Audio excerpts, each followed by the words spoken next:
하나님이시여 하나님이시여 저는 나의 하나님이시로다.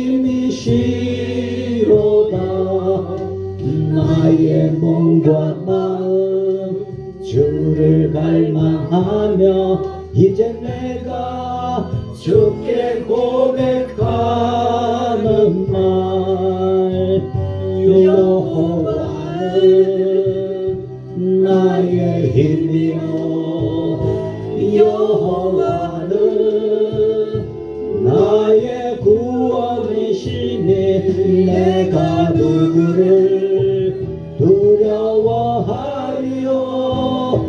여호와는 생명의 피난처시니 주의 인자가 생명과 나음으로 내 입술이 여호와를 찬양하리. 내 평생에 주를 찬양하며 주의 이름으로 내 손 들리라. 아멘. 요 며칠 전에는 아마 삼척의 호산의 온도가 30.2도로 전국 기록을 세운가 봐요. 여기도 얼마나 뜨거운지 갑자기 밖에 나갔더니만 열기가 확 날 정도로 날씨가 너무 이상합니다. 그죠? 그리고 또 이렇게 오늘 같은 날은 20도도 안 될 정도로 쌀쌀하고. 항사가 미세먼지 항사가 어디에서 온다고 그래요? 그러면 어디 쪽이 항사 미세먼지로 먼저 꽉 차요? 서해안이죠. 근데 이제는 그것도 미쳐가지고 중국을 안 거치고 저 사막에서 바로 동해안으로 이렇게 덮쳐서 요 며칠 동안에는 동해안이 완전히 캄캄했죠. 서해안 안 거치고 이쪽 그냥 날아와 버렸대.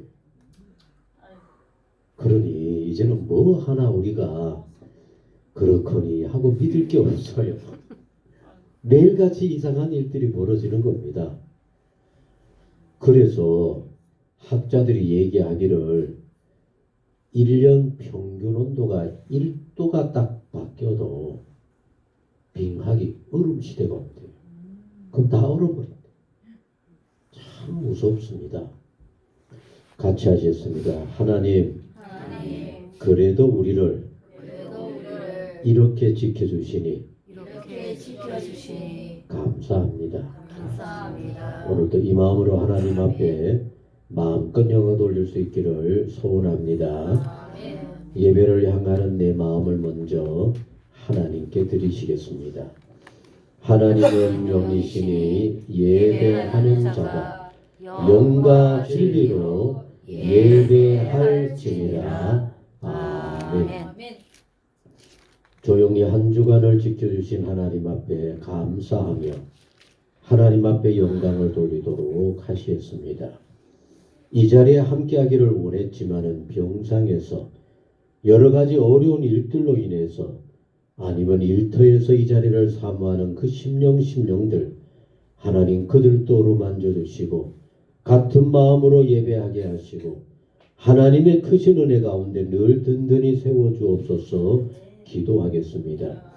더하여 오늘도 우리와 함께 예배하는 모든 성도님들 늘 힘주시고 예배가 가장 큰 기쁨이 되게 하시고 예배할 때 하나님이 영광 받으시며 크신 은혜로 충만케 해주시기를 우리 같이 소원하며 기도하도록 하시겠습니다.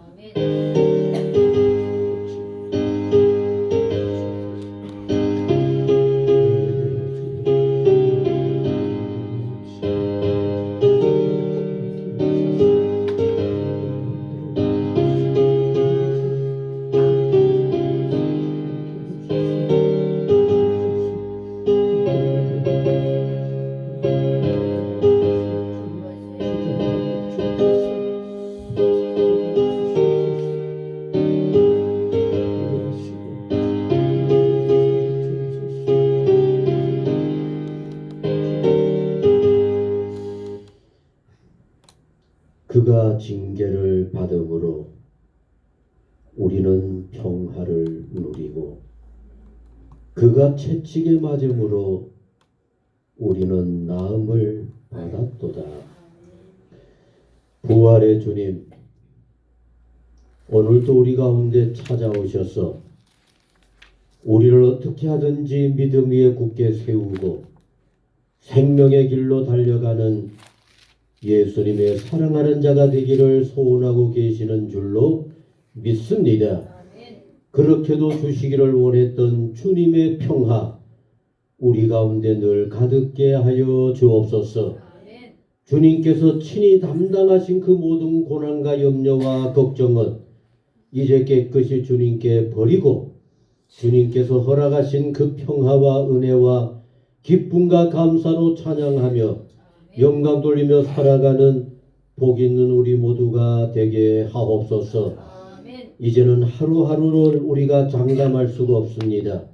아침 저녁도 무슨 일이 어떻게 벌어질는지 알 수가 없습니다. 하나님의 특별하신 은혜와 돌보심이 필요합니다. 오늘도 주님을 향하는 모든 성도님들 하루하루의 삶을 지켜 주옵소서. 어디에서 무엇을 하든지 주의 장중에 붙잡힌 바 되게 하여 주옵소서. 마음으로는 주님을 가까이 하며 생활로는 주의 말씀 따라 살고자 애를 쓰며 살아가는 복 있는 성도 우리 모두 되게 하여 주옵소서. 그러나 오늘 또 함께하지 못한 심령들 병상의 그 간절한 마음을 어루만져 주옵소서. 주님 찾아가 주시고 힘주시고 주의 권능의 손으로 일으켜 주셔서 마음껏 찬양하며 예배하며 영광 돌리며 살게 하여 주옵소서. 출타하거나 여러 가지 어려운 일이 있는 가정도 찾아가 주시고 하나님의 평강이 가정과 생활 위에 늘 새롭게 하여 주옵시고 우리 주님의 역사하심으로 늘 그 마음은 아버지를 향하여 하나님의 은혜 가운데 굳건히 서게 하여 주옵소서. 아버지 하나님, 일터에서 사모하는 심령들 특별히 주의 권능으로 보살펴 주셔서 어려움 없을 뿐만 아니라 그 일터가 하나님과 함께 예배하며 기도하며 주님의 은혜를 구하는 복 있는 자리가 되게 하여 주옵소서. 오늘 우리의 예배를 온전히 아버지 앞에 맡깁니다. 홀로 영광 받아 주옵소서. 이제는 사도신경으로 신앙을 고백합니다. 나는 전능하신 아버지 하나님 천지의 창조주를 믿습니다. 나는 그의 유일하신 아들 우리 주 예수 그리스도를 믿습니다. 그는 성령으로 잉태되어 동정녀 마리아에게서 나시고 본디오 빌라도에게 고난을 받아 십자가에 못 박혀 죽으시고 장사된 지 사흘 만에 죽은 자 가운데서 다시 살아나셨으며 하늘에 오시어 전능하신 아버지 하나님 우편에 앉아 계시다가 거기로부터 살아있는 자와 죽은 자를 심판하러 오십니다.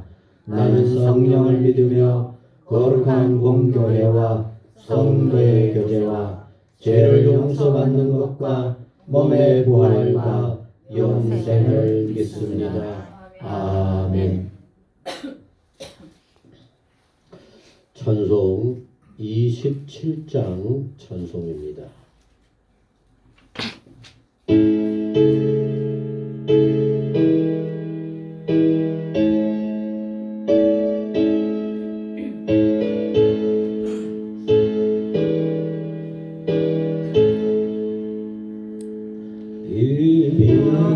빛나고 높은 보좌와 그 위에 앉으신 주 예수 얼굴 영광이 해같이 빛나네. 해같이 빛나네. 영주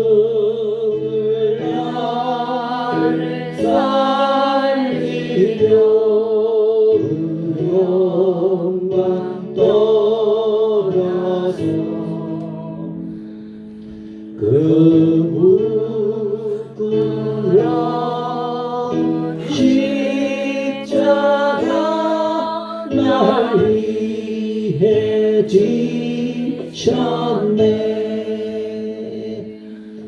날 위해 지셨네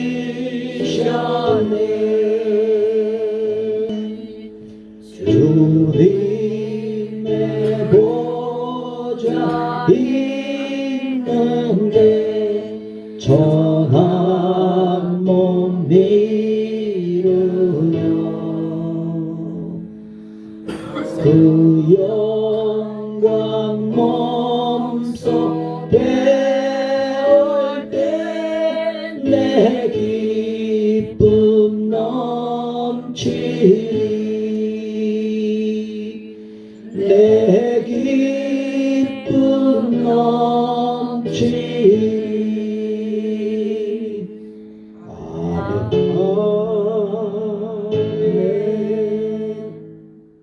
아멘. 이 찬송이 이렇게 늦고 질질 끄는 찬송인 줄 몰랐네요. 이 질질 끌게 되니까 목이 아주 이상해져 버려요. 참 박자가 참 중요합니다. 함께 얻으실 교동문은 15번. 함께 얻으실 교동문은 15번. 시편 27편의 말씀입니다. 여호와는 나의 빛이요 나의 구원이시니 내가 누구를 두려워하리요. 여호와는 내 생명의 능력이시니 내가 누구를 무서워하리요. 악인들이 내 살을 먹으려고 내게로 왔으나 나의 대적들 나의 원수들인 그들은 실족하여 넘어졌도다. 군대가 나를 대적하여 진칠지라도 내 마음이 두렵지 아니하며 전쟁이 일어나 나를 치려 할지라도 나는 여전히 태어나리로다. 내가 여호와께 바라는 한 가지 일 그것을 구하리니 곧 내가 내 평생의 여호와의 집에 살면서 여호와의 아름다움을 바라보며 그의 성전에서 사모하는 그것이라. 여호와께서 한란날의 나를 그의 초막 속에 비밀히 지키시고 그의 장막 은밀한 곳에 나를 숨기시며 높은 바위 위에 두시리로다. 이제 내 머리가 나를 둘러싼 내 원수 위에 들리리니 내가 그의 장막에서 즐거운 제사를 드리겠고 노래하며 여호와를 찬송하리로다. 아멘. 성경 말씀을 같이 읽겠습니다. 사도행전 1장. 사도행전 1장 1절부터 5절 말씀까지 읽겠습니다. 사도행전 1장 1절부터 우리 앞에 있는 스크린을 보시면서 같이 읽는 마음으로 읽겠습니다. 데오필로여, 내가 먼저 쓴 글에는 물은 예수께서 행하시며 가르치시기를 시작하심부터 그가 택하신 사도들에게 성령으로 명하시고 승천하신 날까지의 일을 기록하였노라. 그가 고난받으신 후에 또한 그들에게 확실한 많은 증거로 따라합니다. 친히 살아계심을 나타내사 40일 동안 그들에게 보이시며 하나님 나라의 말씀을 전하니라. 사도와 함께 모이사 그들에게 분부하여 이르시되 예루살렘을 떠나지 말고 내게서 들은 바 아버지께서 약속하신 것을 기다리라.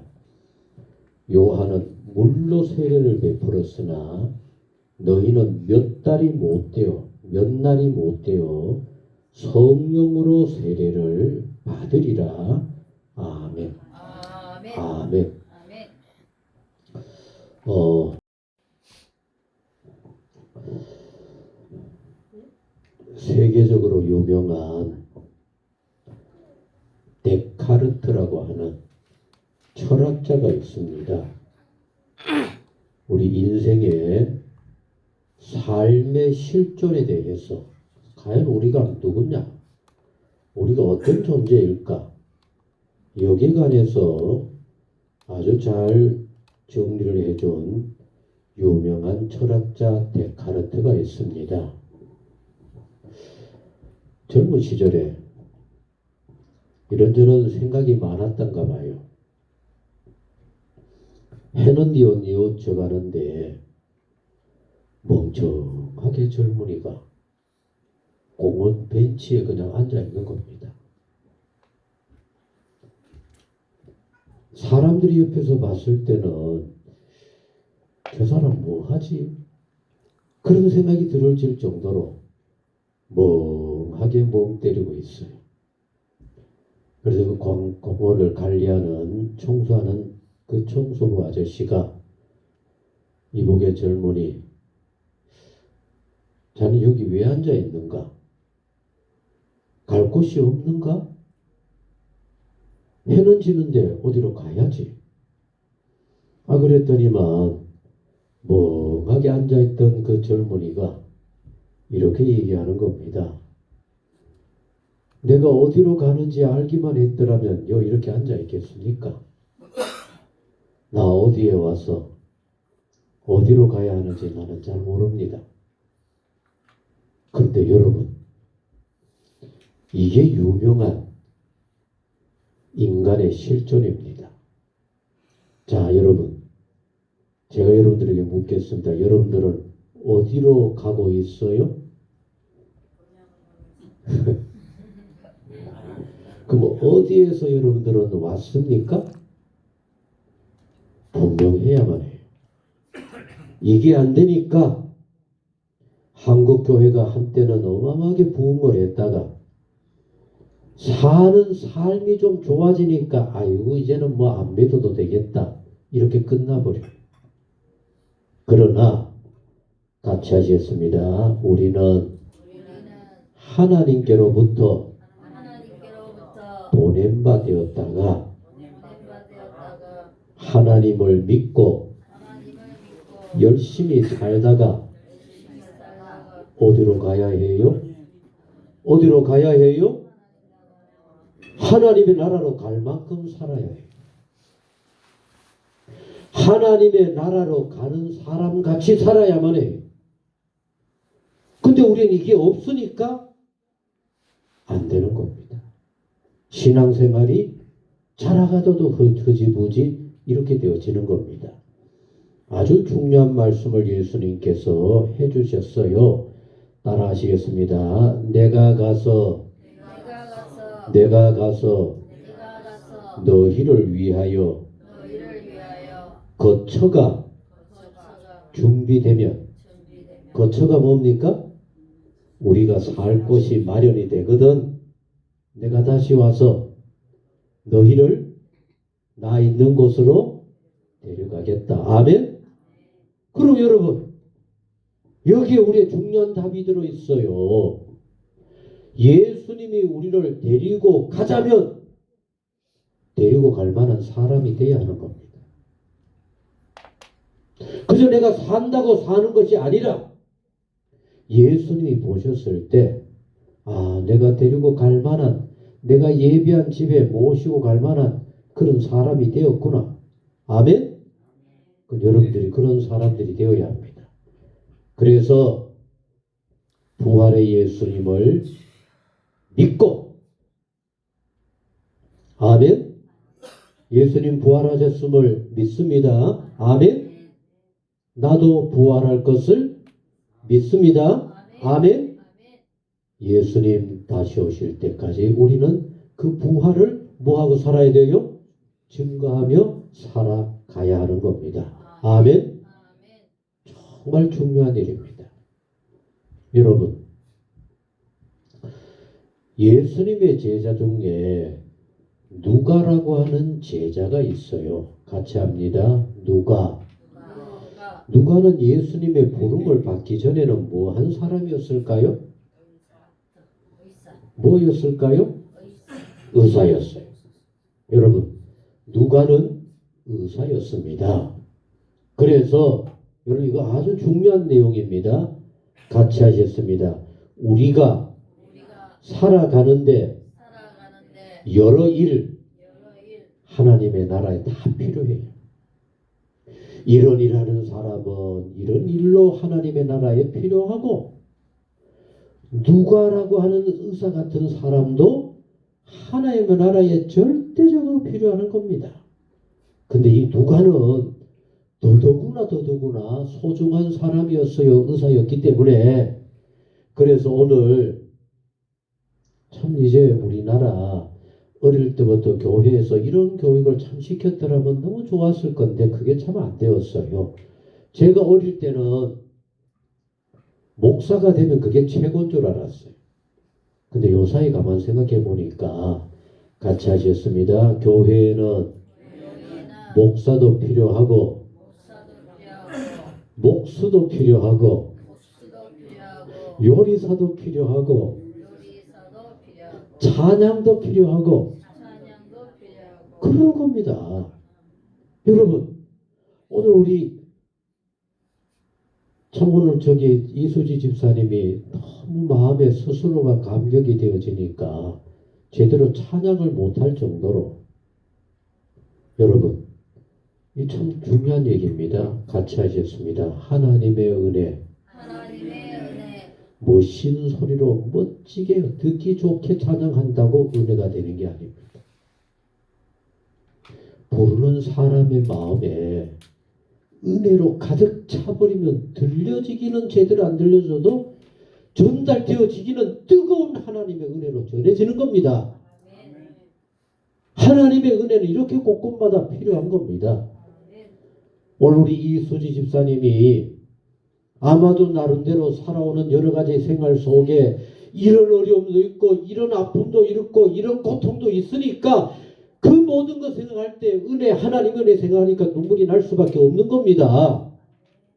날마다 아무 염려 없고 근심 없는 사람에게는 감사도 없고 기쁨도 있을 수가 없어요. 얼마나 놀라운 일인지 몰라요. 누가는 의사로 일 열심히 하다가 예수님의 부름을 받게 되어진 겁니다. 의사는 자기를 찾아온 사람들에 대해서 수십 년 동안 잔잔하게 그 사람에 대해서 기록을 해놓아요. 우리 한국의 삼척에 여러 해 동안 오셨던 미국의 김인국 박사님이 있죠. 의료 선교하셨던 김인국 박사님.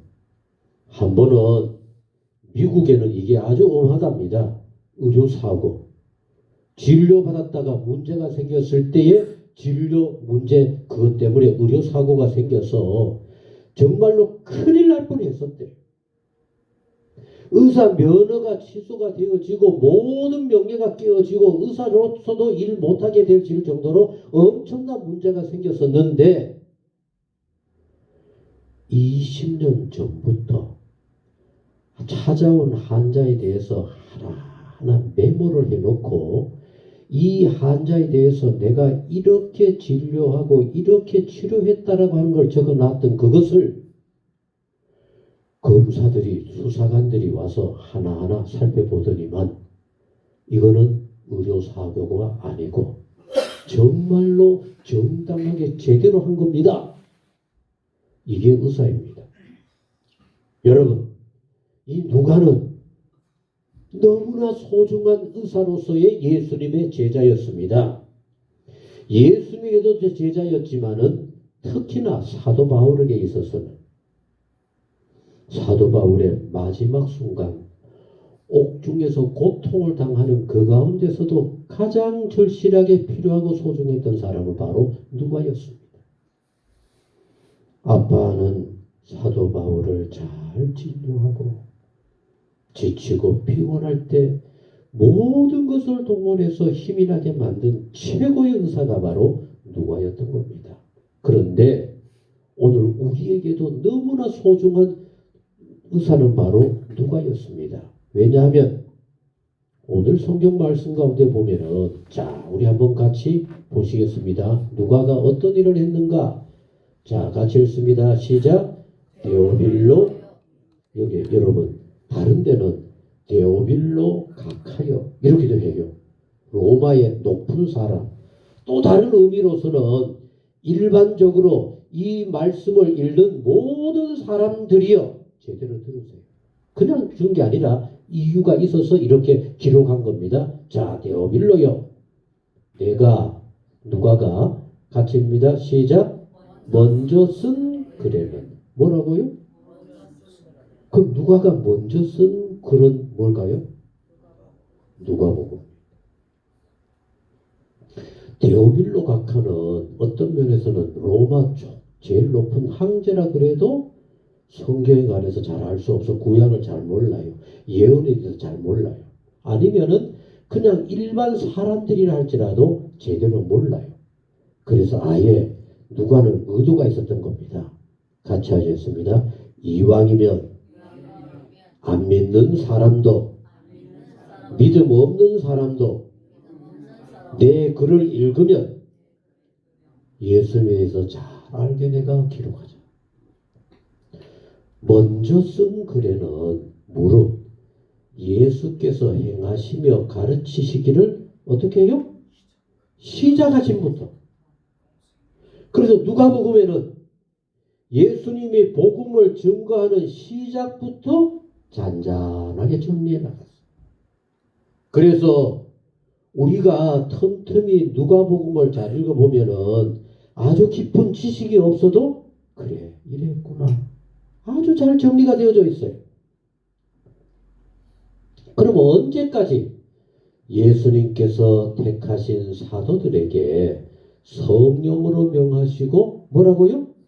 승천하신 날까지의 예수님이 승천하신 날까지의 일을 먼저 누가복음에는 기록해 놓은 겁니다. 그래서 여러분 예수님이 세상에 오셔서 복음을 증거하면서 열심히 다니시면서 죽으시고 승천하실 그때까지의 내용은 누가복음에 잘 기록해 놓았어요. 이제 그렇게 하시고 난 다음에 자 3절 읽습니다. 시작. 그가 고난 받으신 후에 또한 그들에게 확실한 많은 증거로 친히 살아계심을 고난 받고 난 다음에 뭐라고요? 친히 살아계심을 예수님 다시 사셨음을 제자들에게 나타낸 겁니다. 아주 정확해요. 읽다 보면 아 그랬구나 이해가 되어지는 겁니다. 그래서 예수님이 고난을 당하시고 부활하신 다음에 여기저기 다니면서 예수님이 다시 사셨음을 나타내 보여주셨는데 여러분 자 같이 요거 중요하게 보십시다. 며칠 동안? 40일 동안. 아 이게 또 사라져버려. 아 그건 내가 가까이 가면 약간 놀래는가 봅니다. 40일 동안 그들에게 보이시며 하나님의 나라의 일을 말씀하시리라. 여러분 예수님이 부활하시고 난 다음에 며칠 동안 제자들 가운데 있으면서 살아나셨음을 보여주셨다고요? 40일 동안. 성경에서 40일은 굉장히 중요한 단어입니다. 예수님이 며칠 동안 금식하셨어요? 왜 40일 금식하셨어요? 누가 정해진 날짜가 있습니까? 없어요. 어떤 면에서는 40이라는 숫자는 사람의 숫자로서는 가장 큰 숫자다. 더 이상 하면은 존재할 수 없을 수도 있다.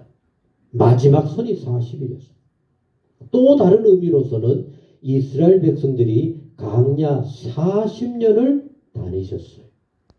그래서 오늘 우리에게 주시는 내용은 여러분 우리가 살아가는 세상 속에서 이루어야 할 마지막 내용 40일 동안 증거했다라고 이렇게 생각하면 될 겁니다. 그럼 여러분 예수님께서 40일 동안 예수님 자신이 부활했던 것을 제자들에게 증거를 해야만 하는데 어떻게 해야만 부활을 제대로 믿을 수 있을까요? 여러분 오늘 우리는 여기에 관해서 한번 생각해 보시겠습니다. 예수님은 여러분들이 성경을 천천히 읽어보면은 모든 계획들이 하나님께서 예수님에 대해서 정해진 그 날짜에 맞추어서 모든 것을 맞추어가는 겁니다. 예수님이 그저 단순하게 때가 되었구나 십자가에 내가 달려 죽어야 되겠구나 그러지 않으셨어요. 6월절 날짜에도 맞추시고 이스라엘의 여러 가지 행사에도 맞추시고 그리고 그 모든 거 하나하나 하나님께서 정하신 뜻에 그대로 맞추는 겁니다. 그래서 어떤 경우에 이렇게까지 말씀하셨어요. 얘들아 내가 전에 성전 안에서 너희들의 기분을 아주 상하게 할 정도로 아주 신랄한 비난할 때 그때 왜 날 안 잡았어? 그리고 나서 예수님 말씀하는 겁니다. 이제는 때가 되었다. 내가 잡히겠다. 칼 들고 설칠 필요 없어. 내가 잡혀줄게. 왜? 하나님께서 나를 오라 정하신 때가 있기 때문에. 40일. 이 40일도 그냥 40일이 아닙니다. 하나님께서 성천하실 날을 미리 이미 정하여 주시고 그 안에 예수님은 우리 모두로 오늘 이렇게 믿음으로 사는 부활 증인이 되도록 만드는 이 일을 해야만 해요.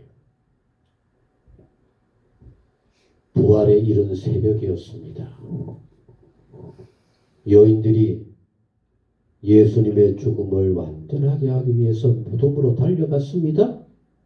갔더니만 예수님이 없어요. 천사가 증거합니다. 같이 하셨습니다. 너희가 찾는 예수는 말씀하신 대로 살아나셨느니라. 제자들에게 가서 전하거라. 그런데 여러분 이 여인들이 무덤에서 예수님이 부활하시고 그렇게 천사들이 증거했다고 하는 이 얘기를 스스럼 없이 마음껏 다니면서 증거할 수 있겠어요? 없겠어요? 부족합니다. 어떤 곳에 보면은 이 여자들이 너무 놀랐고 도저히 믿어지지가 않아서 입이 일러지지 않았다. 제자들에게 가서는 이렇게 우리가 예수님의 부활한 것을 봤습니다라고 얘기를 하면서도 나아가서 담대하게 증거할 수가 없었어요. 그러면 무덤에 왔던 여인들만 믿고 예수님이 부활했음을 알리고 그냥 하늘로 가서 부활이 오늘 우리에게까지 오겠어요? 그때 부활의 그날 낮에 일어난 일입니다. 낮에 일어난 일. 무슨 일이 벌어졌을까요? 낮에 2명의 이름 없는 제자들이 예루살렘에서 며칠 지내보내다가 실망을 하고 엠마오로 고향으로 돌아가고 있는 그런 마음이 있었어요. 정말 이 사람 두 사람들은 우리가 이름을 제대로 알지는 못하고 누구였는지 제대로 알지는 못하지만은 정말로 믿음 안에서 신실한 사람들이었던가 봅니다. 가면서 얘기합니다. 우리는 그분이 메시아인 줄 알았는데 우리 기대가 이렇게 어긋났네요라고 하면서 실망하며 돌아갈 때 옆에 누군가 나타났어요. 예수인지 몰랐어요. 여러분 왜 몰랐을까요? 아니 그렇게 가까이에서 그리고 예수님에 대해서 모든 것을 알고 예수님을 사모하면서 가까이 하고 싶었던 이 두 사람 근데 왜 예수님의 부활하셨음을 못 알아봤을까요? 많은 사람들은 증거를 합니다. 아마도 부활하신 예수님의 모습이 너무 달라 보였어요. 찌들어 있는 인간의 모습이 아니었기 때문에 너무 놀라워서 그 사람이 감히 예수라고 할 할 수가 없을 정도로 놀랐었다고 이렇게 설명을 합니다. 그러나 어쨌든 그 두 사람들은 가면서 얘기하는 가운데 마침내 저녁 때쯤 되어서 식사하는 자리에서 기도하면서 축사하시는 예수님을 보고 선생님, 예수님, 부활하신 예수님을 배운 겁니다. 그런데 놀라운 사실은 예수님인 줄 알고 나자 그 자리에 예수님은 어떻게 해요? 없어져 버렸어요. 그럼 예수님 또 어디로 가셨을까요? 부지런히 다니시는 겁니다. 부활의 증거를 확실하게 하기 위해서 누구한테 그럼 가야 되겠어요? 10명의 제자들이 모여있는 방으로 찾아간 겁니다. 그래서 여러분 10명의 제자들이 선생님을 잃어버리고 그리고 도망쳤던 그 아픈 마음을 가지고 거기서 이렇게 저렇게 얘기하고 있는 그 가운데 자기들도 모르게 예수님이 거기에 딱 나타난 겁니다. 놀라서 예수님 그랬더니만 여러분 정말 기억하시기 바랍니다. 그날 저녁에 나타난 예수님께서 같이 하셨습니다. 얘들아 내 손을 보아라. 내 옆구리를 보아라. 제자들이 봤어요? 안 봤어요? 봤어요. 그리고 그들이 모두 다가 그 자리에서 무릎을 꿇고 예수님이 이렇게 부활하셨습니다. 믿게 되어진 겁니다. 그런데 그때 아까 10명이라 그랬으니까 가룟 유다는 이미 벌써 자살해 죽어버렸고 누가 없었어요? 도마가 없어요. 여러분 도마 그러면 어떤 느낌이 들어집니까?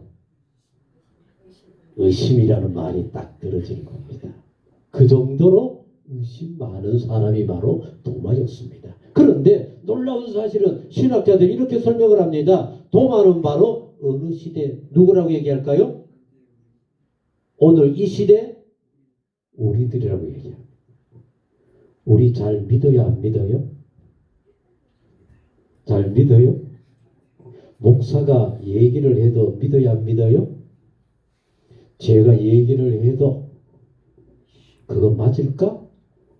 핸드폰을 켜가지고 구글 신에게 저게 맞나 안 맞나 밑에서 틀어보고 여러분 단순하게 제자 도마가 아니라 도마의 의심이 중요한 게 아니라 모든 시대를 통해서 너무나 놀라운 이 섭리 하나님의 우리를 사랑하시는 놀라운 생명 이 부활에 대해서 의심하는 수많은 사람들을 향하여서 도마를 대신해서 우리에게 보여주고 있는 겁니다. 아멘. 그런데 이 도마가 베드로를 위시해서 그 굉장한 사도들이 우리가 예수님의 못자국도 보았고 창자국도 보았고 부활하신 예수님이 정말 우리를 찾아왔었고 우리가 만났어라고 얘기를 해도 요 도마 의심하는 요 도마가 버장머리 없는 요 도마가 뭐라고 얘기합니까? 내 눈으로가 아닙니다. 내 눈으로가 아닙니다. 뭐라고 했을까요? 내가 만져봐야지. 베드로 너 만져봤어? 내가 만져봐야만 해. 내가 찾아서 확인해야만 해. 내 마음을 설득시켜 줘야만 나는 믿어. 이게 오늘의 신앙입니다. 그런데 여러분 이 의심까지도 예수님은 아셨습니다. 아멘. 내가 믿음 없는 것을 주님께서는 오늘도 아십니다. 찾아오셔서 일부러 그것을 위해서 찾아오셨어. 도마야 좀 만져보거라. 도마야 만져보거라. 오늘 우리를 향하여 들려주시는 주님의 음성, 우리를 향하여 말씀하시는 주님의 음성이 되어질 수 있기를 간절히 소원합니다. 이때 우리 주님께서 들려주신 음성은 정말 우리 모두가 마음에 새기고 기억해야만 합니다. 같이 하셨습니다. 보지 않고 믿는 자가 복이 있도다. 아멘. 사랑하는 성도 여러분, 우리 같이 다시 한번 마음에 새기면서 따라하십시다. 보지 않고 믿는 자가 복이 있도다. 천국을 보지 않고도 믿을 때 천국은 누구의 것이 됩니까? 내 것이 됩니다. 의심하고 믿음 없으면 믿음 없는 그대로 우리는 천국 없는 신앙생활, 그러니까 날마다 힘들고 답답하고 어려운 것만 경험하는 안타까운 신앙생활이 되는 겁니다. 살아있을 동안에도 예수님으로 이렇게 은혜와 기쁨과 힘들지만 감사하며 찬송하는 삶을 사는가 하면은, 내가 믿음으로 이렇게 살다 보면은 우리 주님께서 그 모든 것을 회복시켜 주시고 저 하늘나라 천국에서 영원한 삶을 예수님과 함께 살게 해 주실 줄로 믿습니다라고 할 수 있는 복이 있는 우리 모두가 꼭 되어지셔서 부활을 믿게 만들고자 애쓰셨던 우리 주님의 마음에 기쁨이 되어질 수 있는 복 있는 성도가 꼭 되어지시기를 간절히 소원합니다. 아멘. 그런데 저는 아마 예수님이 이렇게 부활하셨음을 보여줬다 할지라도 베드로의 심정이 한번 되어봅니다. 베드로의 심정. 베드로는 예수님 앞에 다시 한번 이렇게 내가 그래도 수제자 선임 제자입니다 라고 하면서 반듯하게 설 수 있을까 없을까 한번 생각해 봅니다. 어때요 여러분? 설 수 있을까요? 창피스러워서, 자기가 한 짓이 너무 부끄러워서. 여러분, 베드로가 예수님 앞에 어떤 식으로까지 했는지 압니까? 너희들이 오늘 밤에 다 나를 부인하리라라고 하는데도 불구하고, 예수님 말씀하신데도 불구하고 베드로가 홀로 딱 나서서 하는 도리가, 같이 하시겠습니다. 선생님, 모두 버려도 나는 죽기까지 예수님 따를 겁니다. 근데 그 소리가 아직도 천정에 뱅 돌고 있는데 베드로가 어떻게 해버렸어요? 나 몰라요. 침 뱉고 저주하면서 나 몰라요. 스스로도 얼마나 부끄럽든지 여러분 남은 여생 다물기만 해도 베드로는 밖으로 나가서 울 수밖에 없었다. 너무 부끄럽고 처절해서. 그러면 예수님이 부활하셨다고 하는 사실을 안다고 할지라도, 믿었다 할지라도 베드로가 나가서 예수님의 당당한 제자로 나가서 살 수 있겠습니까? 더 나아가서 나머지 열제자들도 베드로를 옛날처럼 믿어주고 베드로를 앞세워서 우리가 베드로와 함께 일해야 되겠지, 그런 생각 베드로 다른 제자들이 하겠어요? 제가 앞서서 쫄랑거리더니만 부끄러운 짓은 지 혼자 다 해놔놓고 뭘 앞섰어? 여러분 어떻게 해요? 그래서 요한복음 21장에서는 우리 모두가 베드로와 똑같은 마음으로 경각심을 가지고 깊이 깊이 새겨야 할 너무나 소중한 말씀을 우리에게 직접 보여주고 있는 겁니다. 요한은 요한복음을 기록해서 오늘 우리에게 들려주면서 하는 말이 이렇게 말씀합니다. 같이 따라 하시겠습니다. 내가 이 모든 말씀을 기록하는 이유는 이것을 믿고 생명을 얻게 하기 위해서. 우리 모두가 부활의 생명 속에 예수와 함께 영광 중에 있는 멋진 사람들 되게 하기 위해서 내가 이 말씀들을 기록하여 전한다고 말씀을 하면서, 여러분 요한복음 21장에서 이런 모습을 우리에게 보여주고 있는 겁니다. 제자들 예수님의 부활하셨음을 믿고 확인하고 나서도 갈릴리로 가서 고기를 옛날처럼 잡고 있었어요. 밤새도록 고기를 잡아도 고기가 잡히지를 않아요. 그때 저 물가에 이상한 사람이 나타나더니만, 얘들아 그물을 배 오른쪽 이쪽으로 던져보아라. 던졌습니다. 어떻게 되었어요? 밤새도록 고기를 잡아도 고기가 잡히지 않던 그들에게 그물이 찢어질 정도로 잡히는 겁니다. 거기에 고기가 몇 마리나 잡혔다고 나올까요? 153마리. 다른 고기가 153마리. 우리나라 모남이라고 하는 볼펜 회사가 망해 갔었는데 거기에다가 153이라는 숫자를 새겨서 했더니만 막 오늘날 이렇게 많이 쓰는 모나미 볼펜이 되었대요. 여러분 어쨌든 고기가 찢어져 잡히는 겁니다. 놀래서 다시 눈을 닦고 봤더니만 거기에 서 있는 분이 누굽니까? 예수님이십니다. 여러분 예수님께서 제자들에게 내가 부활하셨음을 보여주고 나타내주고 만져봤지만 아직도 제자들의 마음속에는 두려움이 앞서고 내가 예수님의 증인으로 살 수 있을까 염려 걱정하는 그런 마음으로 가득 차 있는 그곳에 특히나 베드로 같으면은 내가 어떻게 다시 수제자의 자리에 설 수 있어? 나같이 부끄러운 인생, 손가락질의 대상인 인생, 내가 어떻게 설 수가 있어? 그런 그 가운데 여러분 놀라운 일이 벌어지는 겁니다. 일부러 예수님께서 제자들 가운데 있는 베드로를 찝어서 얘기합니다.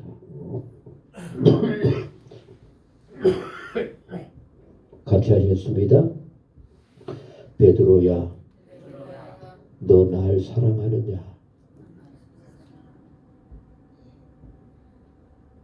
눈이 희둥그레져서 예, 사랑합니다.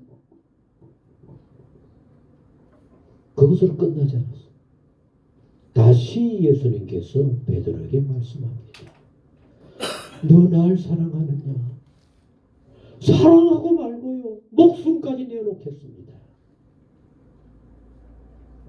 그런데 예수님께서 또다시 묻습니다. 너 날 사랑하느냐? 그때서야 베드로에게 충격적으로 그 사랑의 말씀이 들려온 겁니다. 왜 세 번 똑같은 물음을 물으실까? 그래서 베드로는 거기에서 깨어진 자기의 모습을 고백하는 겁니다. 뭐라고? 같이 하셨습니다. 내가 예수님을 사랑하는 것은 누가 아셔요? 주님이 아십니다. 여러분 여기에 놀라운 의미가 들어있습니다. 그냥 예수님을 사랑합니다 사랑합니다라고 할 때는 내가 예수님을 사랑할 만하면 하고 내가 못하면 못하고 이렇게 될 줄 알았어요. 그런데 그게 지난번에 예수님을 죽기까지 버리지 않고 따르겠습니다 했다가 부인했거든. 그게 기억이 나서 이제 마지막으로 결론을 내린 얘기는 이렇게 되어지는 겁니다. 같이 하셨습니다. 내가 사랑하지만 내 힘으로는 또 넘어질 수 있어요. 같이 하셨습니다. 주님이 나를 사랑하도록 힘 주시면 할 수 있습니다. 내가 주님 사랑하는 것을 주님이 아십니다. 주님이 나를 붙잡아서 사랑하는 사람, 예수를 위해서 일하는 사람 되게 해주세요라고 이렇게 변화가 되어지는 겁니다. 오늘 신앙생활한 우리 모두가 이 말씀 속에서 깊이 깨달아야 합니다. 같이 하셨습니다. 예수님을 믿을 수도 있습니다. 증거할 수도 있습니다. 그러나 끝까지 생명 바쳐 증거하는 일에는 찾아오셔서 힘주시고 찾아오셔서 붙잡아 주시고 인간적인 여러 요소들 모든 것을 뛰어넘어서 오직 주의 은혜와 도우심과 권능으로 일할 수 있을 때 이렇게 베드로처럼 마지막 죽기까지 충성할 수 있음을 우리에게 보여주고 있는 겁니다.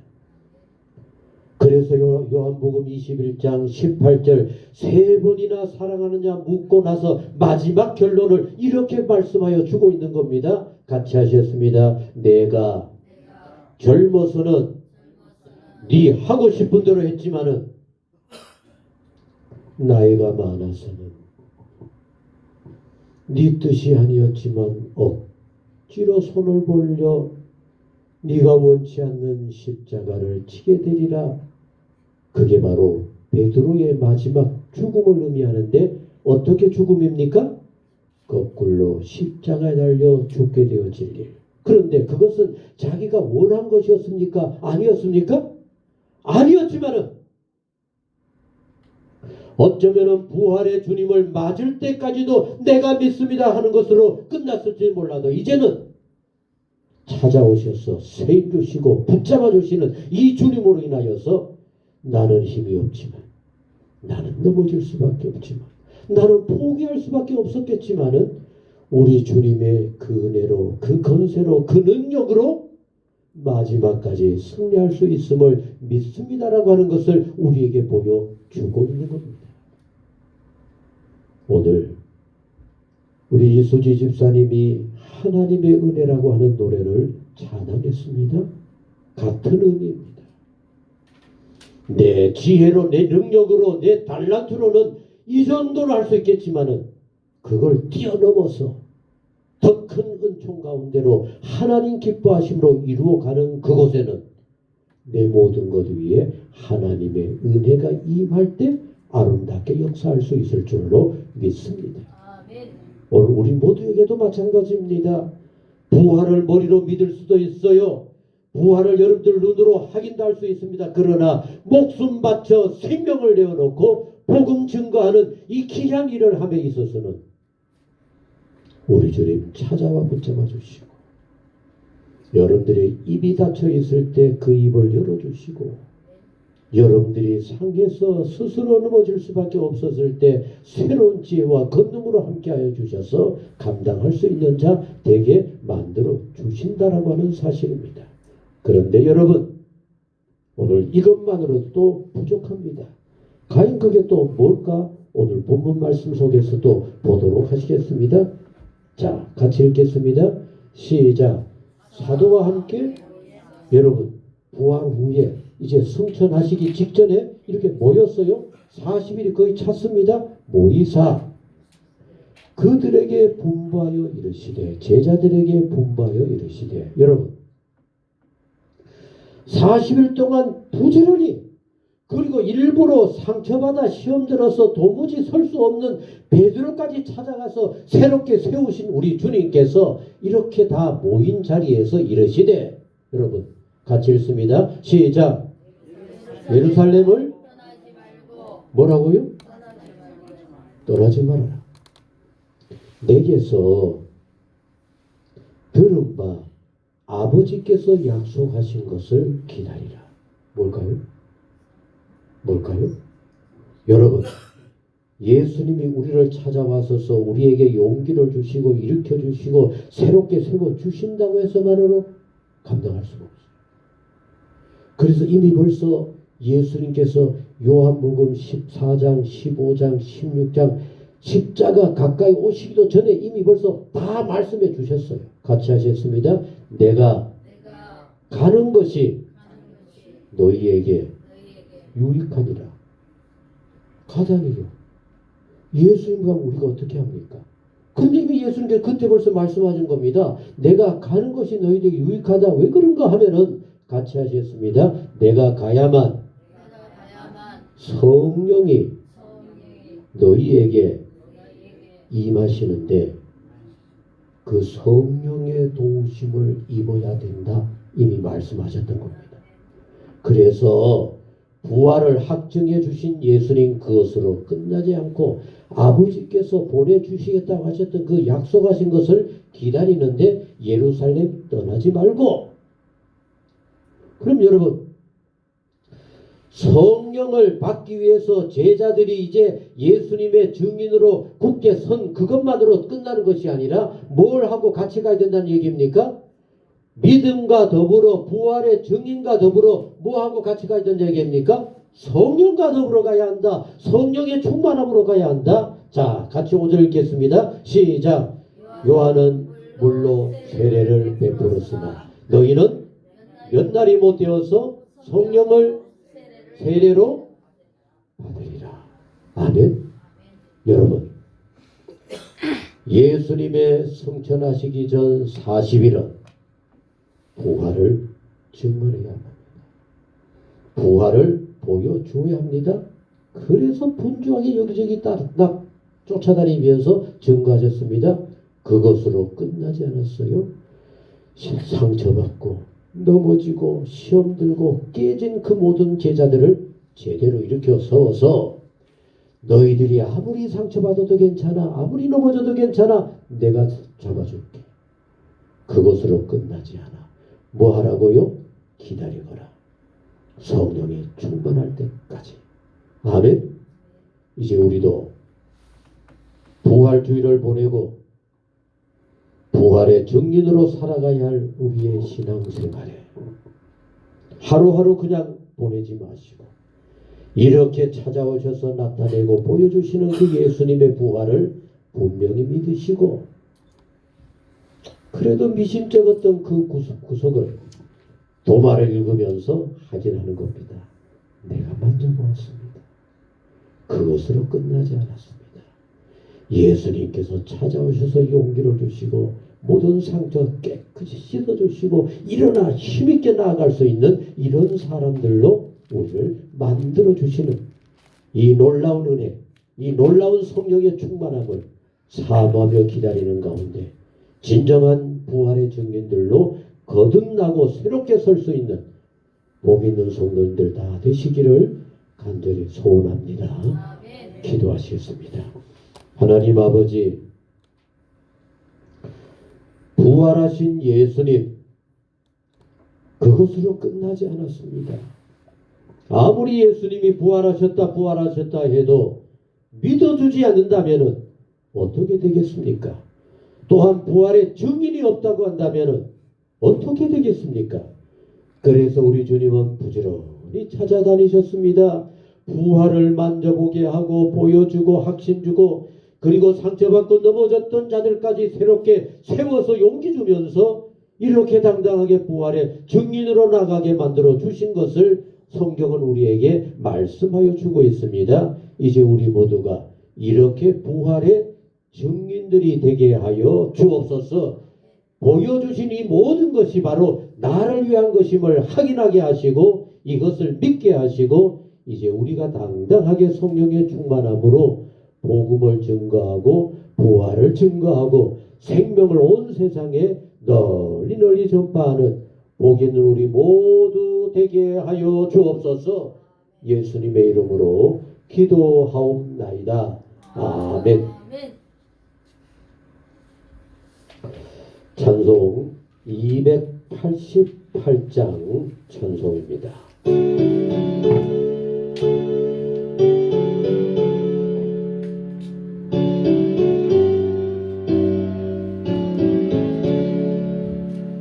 예수는 나의 구주 삼고 성령과 피로 살아가는 날이 이 세상에서 내 영혼이 하늘의 영광 누리로다. 이것이 나의 감정이요 이것이 나의 찬송일세. 나 사는 동안 끊임없이 구주를 찬송하리로다.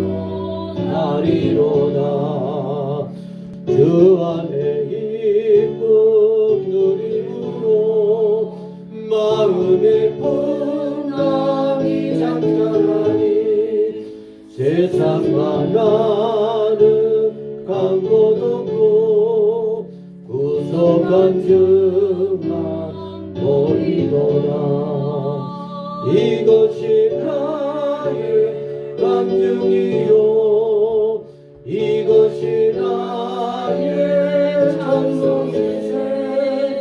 나 사는 동안 끊임없이 구주를 찬송하리로다.